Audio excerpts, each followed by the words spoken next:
adjusted my simple black dress in the mirror of my penthouse apartment, deliberately choosing the plainest outfit in my closet. The standard issue MacBook I'd bought specifically for family visits sat on my desk, its screen displaying a few basic digital art pieces. Nothing too impressive, nothing that would hint at the empire I'd built. The invitation to the Morrison family reunion sat on my kitchen counter, its gold embossing catching the morning light. Hosted, as always, at my sister Diana's mansion in the Hamptons. Join us for a celebration of family success, the card proclaimed, making me wonder if they'd ever celebrate any of mine. My phone buzzed, a message from my CFO about our latest acquisition. Contracts are ready, Maya. Morrison Tech's board just approved the sale. They have no idea Dreamscape Animation Studios is the buyer. I smiled, tucking the phone into my purse. 10 years of carefully hiding my success was about to pay off in the most satisfying way possible. The drive to the Hamptons gave me time to reflect on how I'd gotten here. Growing up in the Morrison family meant one thing: business was everything.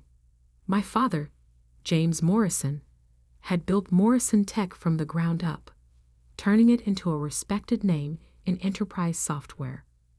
My sister Diana had followed perfectly in his footsteps, getting her MBA from Harvard and rising through the company ranks. And then there was me, the disappointment, the daughter who spent her time doodling in notebooks instead of studying business strategies. Art isn't a career, Maya, my father would say, his voice heavy with disapproval. It's a hobby at best, a distraction at worst. I remember the day I told them I was majoring in animation at art school instead of accepting my place at Wharton. The silence in our dining room was deafening. "You're throwing your life away," Diana had said, while our mother quietly dabbed at her eyes with a napkin, as if I'd just announced a terminal illness. What they didn't know, what I never told them, was that I'd also been taking night classes in business administration. While they thought I was wasting time at art school, I was actually building the foundation for something bigger than they could imagine. My first animated short film won a student competition. The prize wasn't much, $5,000 and some industry recognition, but it was enough to start. I used the money to hire 2 other artists, working out of my tiny apartment to create content for small businesses. That's when I discovered something interesting. The corporate world was desperate for good animation. Training videos, marketing materials, product demonstrations. There was a huge market for high-quality digital content, and very few studios that could deliver it professionally. Within 2 years, my little team had grown to 15 people. We incorporated as Dreamscape Animation Studios, with me using my middle name, Phoenix, on all the paperwork. Maya Phoenix, not Maya Morrison, became the name behind what would grow into one of the most innovative animation studios in the country. The family never knew, of course. To them, I was still just Maya, the struggling artist who occasionally sold a digital piece online or did freelance work for local businesses. Every time they asked about my career, I gave them just enough information to maintain the illusion. Diana's mansion came into view, its manicured lawns and perfect landscaping exactly what you'd expect from someone who measured success in square footage. Cars lined the circular driveway, all luxury brands, all making my deliberately modest Honda Civic look even more out of place. I parked at the far end of the drive, taking a moment to check my reflection again. I'd left my designer clothes at home, worn minimal makeup, kept my hair simple. Everything about my appearance had been carefully curated to maintain the image my family had of me. The struggling artist, the family disappointment. "Maya," my mother's voice carried across the driveway as I approached the house. We were starting to wonder if you'd make it." I returned her air kiss, noting how her eyes quickly scanned my outfit, probably calculating its cost and finding it appropriately underwhelming. "Traffic," I explained, following her into the house, "and I had to finish a commission." "Oh, someone actually paid for your drawings?" The pause before drawings was subtle but deliberate. If she only knew that just yesterday I'd signed off on a $50 million contract with a major tech company for a series of animated training programs. Instead, I smiled sheepishly. Just a small business website. Nothing exciting. The house was exactly as I remembered it from previous gatherings. Ostentatiously decorated, designed to showcase the Morrison family's success. Photos lined the walls. Diana at her Harvard graduation, Diana with the Morrison Tech Board, Diana on the cover of Business Weekly. The single photo of me was from high school, before I'd disappointed everyone by choosing art over business. The great room was already full of relatives when we entered. Conversations about stocks, mergers, and market trends filled the air. My cousin James was holding court near the fireplace, talking about his hedge fund's latest acquisition. Aunt Patricia was showing off photos of her son's new startup. And there, in the center of it all, was Diana, perfectly coiffed in what I recognized as a $12,000 Oscar de la Renta dress. "Maya," she called out, her voice carrying that familiar note of condescension.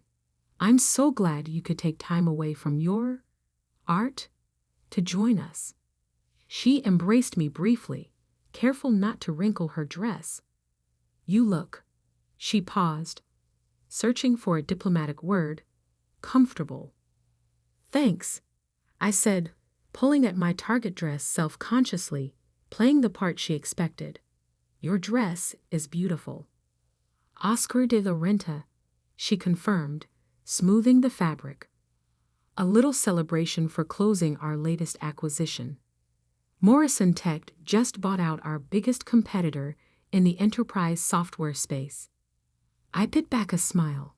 If only she knew that in less than 24 hours, Morrison Tech itself would belong to my little art studio. "That's wonderful," I said. "Things must be going well." "Better than ever," she beamed. "In fact, I was just telling everyone about our next big move.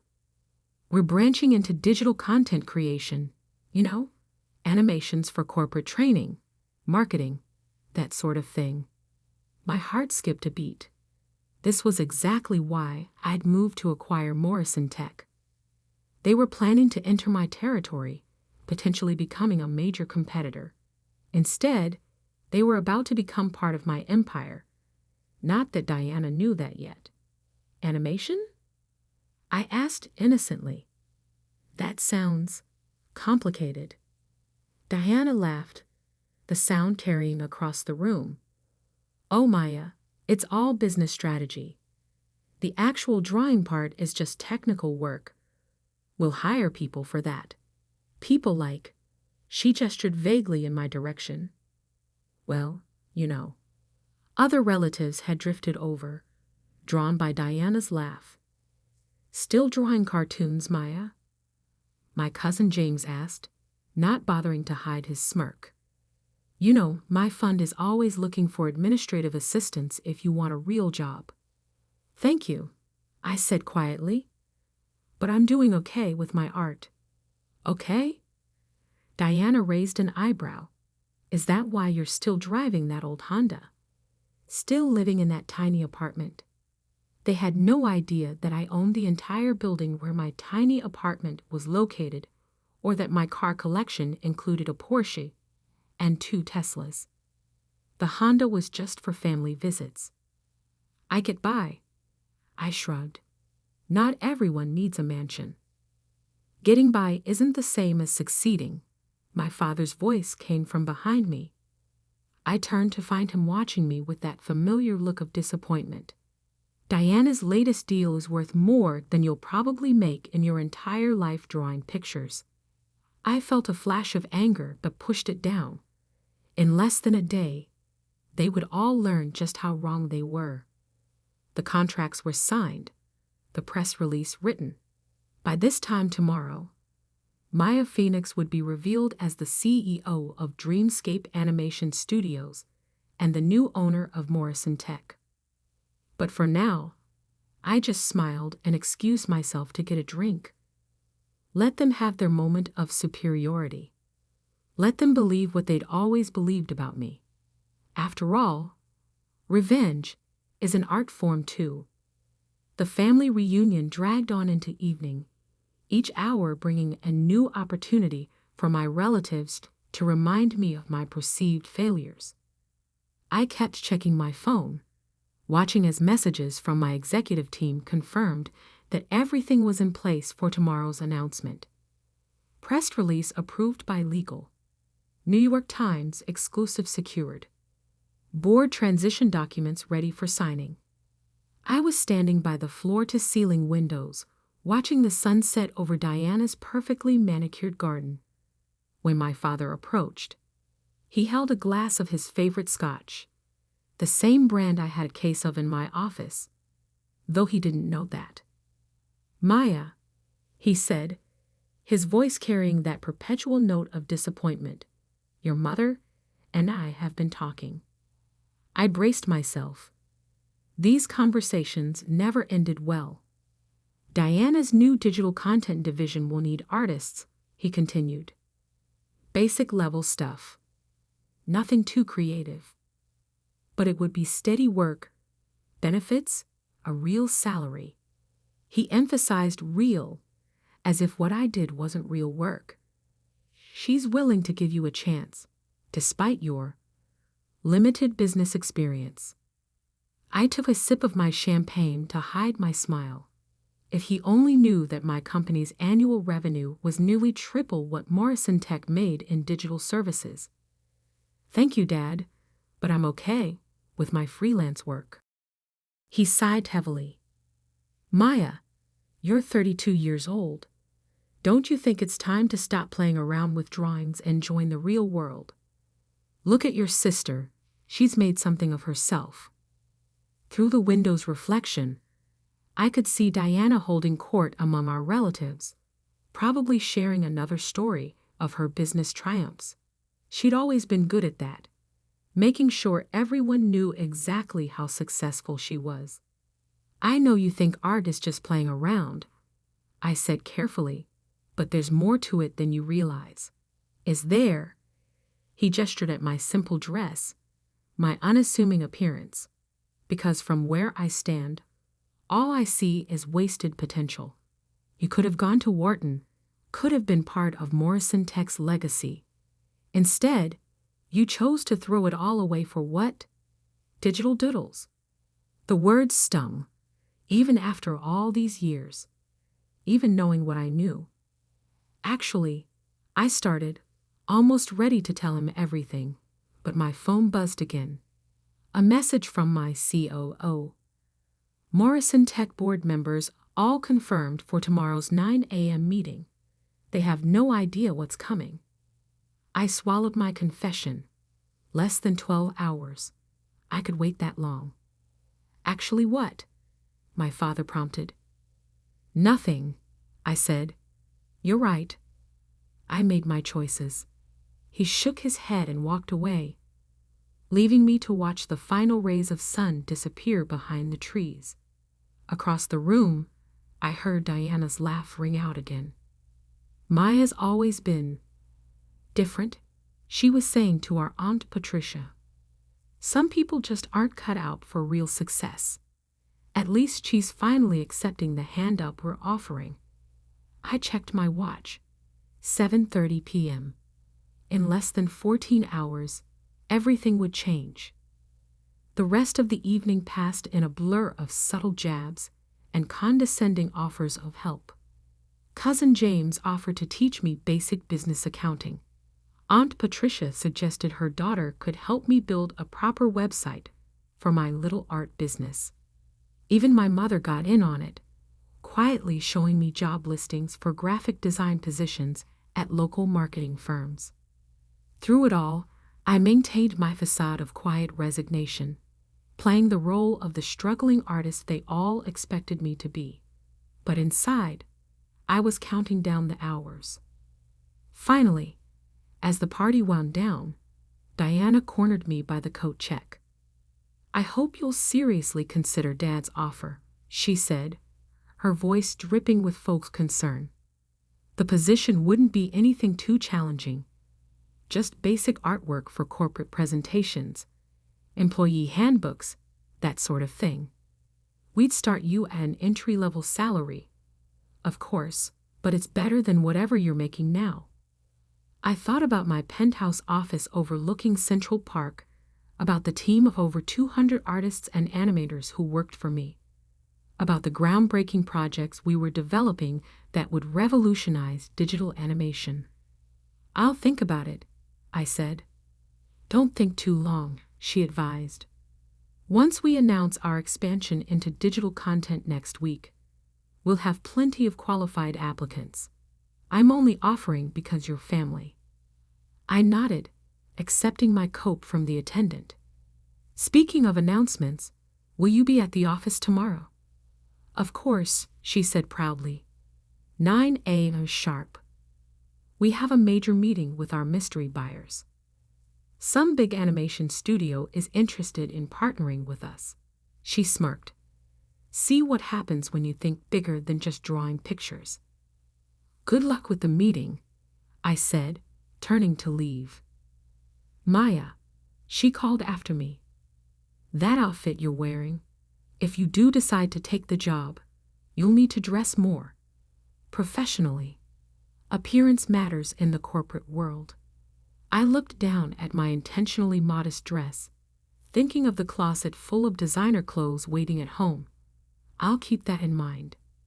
Driving home, I finally let myself feel the full weight of what was about to happen.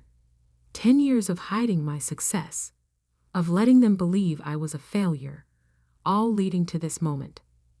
Back in my penthouse, I hung up my struggling artist costume and changed into silk pajamas that cost more than Diana's precious Oscar de la Renta dress.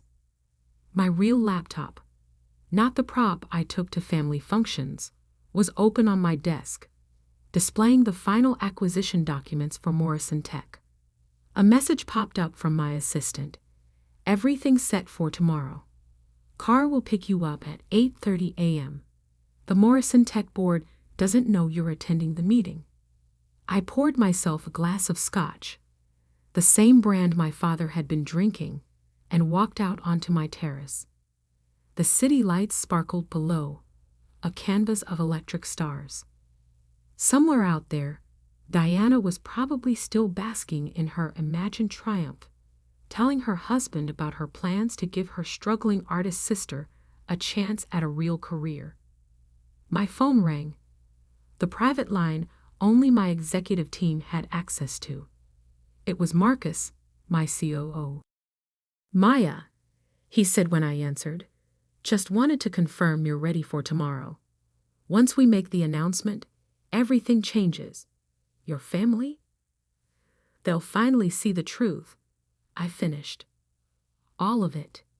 Are you sure you want to do it this way? We could send someone else to the meeting. Keep your identity private a little longer."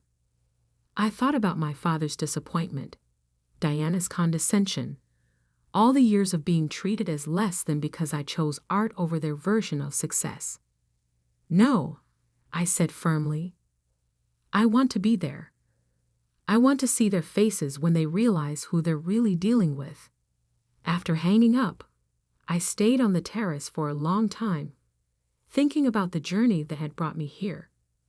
Every dismissive comment, every patronizing offer of help, every family gathering where I'd had to bite my tongue, it had all led to this moment. Tomorrow, they would learn that the daughter they dismissed as a failure had built something bigger than they could imagine. Tomorrow, they would understand that success doesn't always look the way they think it should. Tomorrow, Maya, the struggling artist, would be revealed as Maya Phoenix, CEO of Dreamscape Animation Studios and the new owner of Morrison Tech. I smiled, raising my glass to the city lights. The art of deception was about to become a masterpiece of revelation. The Morrison Tech boardroom looked exactly as I remembered it from childhood visits, all mahogany and leather, old money and older pride. I stood in the private elevator, wearing a custom camel suit that cost more than 6 months of the entry-level salary Diana had condescendingly offered me.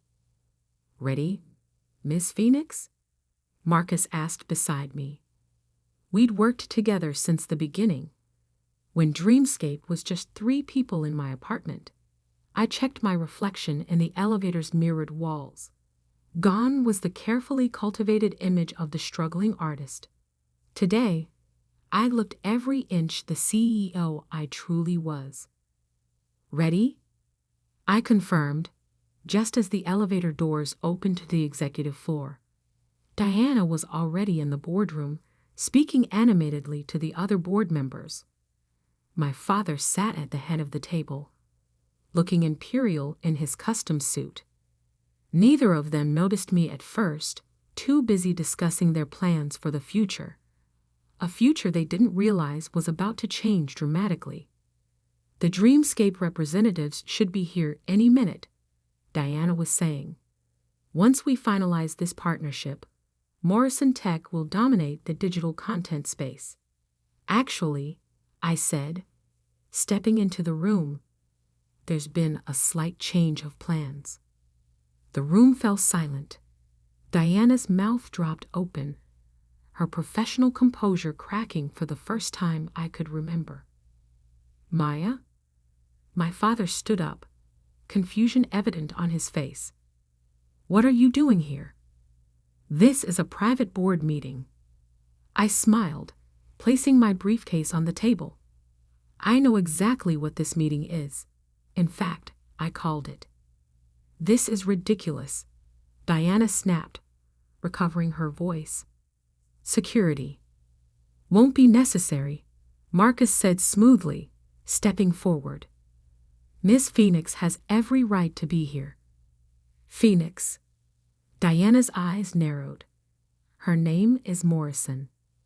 "Actually," I said, opening my briefcase and beginning to distribute documents, "Maya Phoenix is my professional name. The name I used to build Dreamscape Animation Studios from the ground up. The name that's about to become very familiar to everyone in this room." The blood drained from my father's face as he looked down at the documents I'd placed in front of him. Acquisition papers, final sale contracts, press releases ready to go. This is impossible," he whispered. "Is it?" I took my place at the opposite end of the table.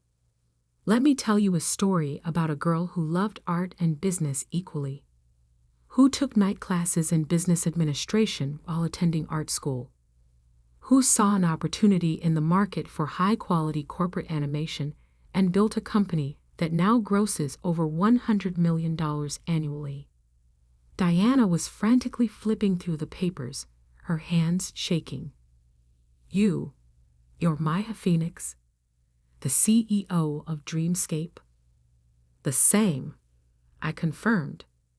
"The company you've been trying to partner with, it's mine, has been since I founded it 10 years ago, right around the time you all decided I was throwing my life away."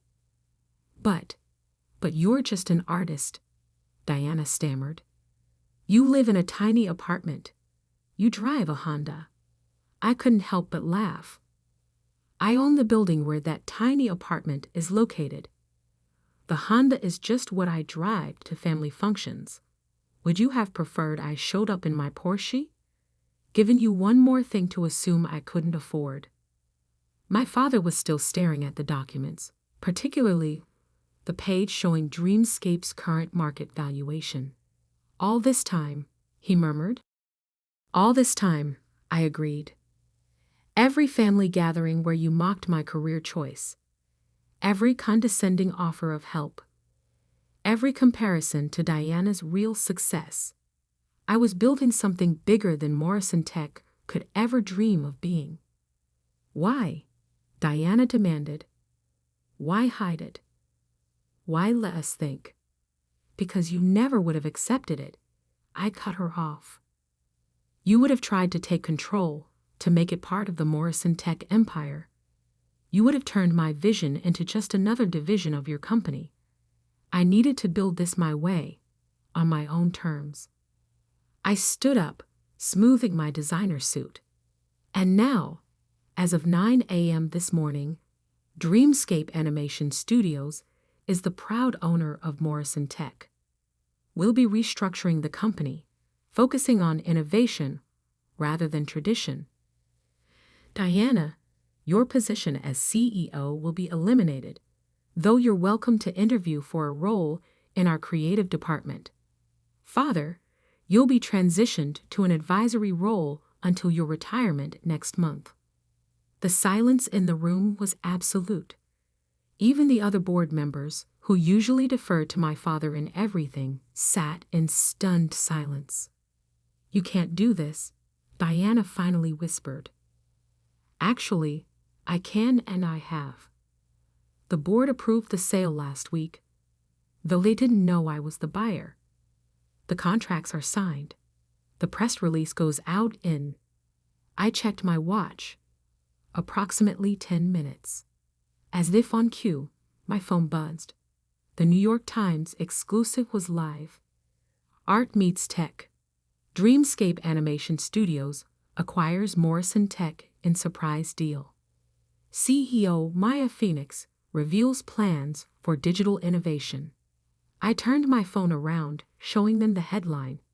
By the way, Diana, about that entry-level position you offered me yesterday, I'll have to decline. I'm afraid I'm overqualified. The next hour was a blur of legal formalities, shell-shocked board members signing transition documents, and my father sitting in stunned silence at the head of the table that was no longer his to command. As the board members filed out, leaving just my family, Diana finally found her voice again. All these years, she said, her voice hollow, you let us believe you were struggling. You let us pity you. No, I corrected her. You chose to pity me. You chose to see what you expected to see.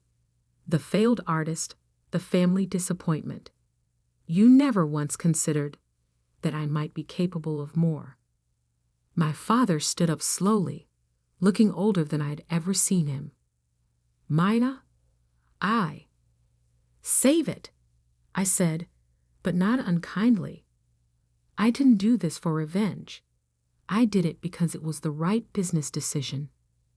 Dreamscape needs Morrison Tech's infrastructure to expand, and Morrison Tech needs our innovation to survive in the modern market. I gathered my things, preparing to leave. There will be a family dinner tonight at Le Bernardin to formally announce the merger. I trust you'll both be there. They nodded mutely. Good. Oh, and Diana? I paused at the door. To dress professionally. Appearance matters in the corporate world, after all. The ride back to my office was quiet. Marcus knew me well enough to let me process everything in silence. It wasn't until we were in my penthouse office, overlooking the city, that he spoke. Feel good? I looked out at the city, thinking about the path that had led me here. It feels right, like finally finishing a painting I've been working on for 10 years. My phone was flooding with messages. Relatives who had suddenly seen the news, who were just now discovering that the struggling artist they dismissed was actually one of the most successful CEOs in the digital media space. Cousin James, who had offered to teach me basic accounting, had already sent 3 messages asking if we could discuss potential synergies with his hedge fund. Aunt Patricia, who had suggested her daughter help me build a website, was calling repeatedly. Even my mother had texted, Why didn't you tell us? I left them all unanswered. They'd have their chance to talk at dinner tonight. Instead, I opened my laptop and began working on the speech I would give to Morrison Tech's employees tomorrow. They needed to know that while leadership was changing, their jobs were secure, as long as they were willing to embrace innovation and creativity. A final message came through from Diana. I need to understand. Please, can we talk before dinner? I thought about it for a long moment before replying. Come by my office, the real one. Top floor of the Phoenix building on 5th Avenue. The security desk will be expecting you. An hour later, Diana stood in my office, looking distinctly uncomfortable. Her eyes darted around the space, taking in the original artwork on the walls, the view of Central Park, the clear evidence of success she'd never noticed before. Why? She asked simply. Why what? Why did I hide my success? Why did I buy Morrison Tech? Why did I let you all believe I was a failure? All of it. I gestured for her to sit, because you and Dad never would have accepted my success on my terms. You would have tried to make it fit your definition of achievement. Board meetings, quarterly reports, traditional corporate structure. But Dreamscape succeeded precisely because it wasn't traditional. We innovate. We create. We do things differently. But we're family, she protested. We could have helped. Like you helped yesterday. I raised an eyebrow, offering me an entry-level position out of pity. That's not help, Diana. That's control. She had the grace to look embarrassed. I never knew, never even suspected, because you never looked. None of you did. You saw what you expected to see, the artistic sister who couldn't cut it in the real world. You never considered that art and business might not be mutually exclusive. Diana was quiet for a long moment, looking out at the city view. What happens now? Now we move forward. Morrison Tech becomes part of Dreamscape, and we build something new together. If you're willing to learn, to adapt, there could be a place for you here. But not as CEO. Not anymore. She nodded slowly, understanding dawning in her eyes.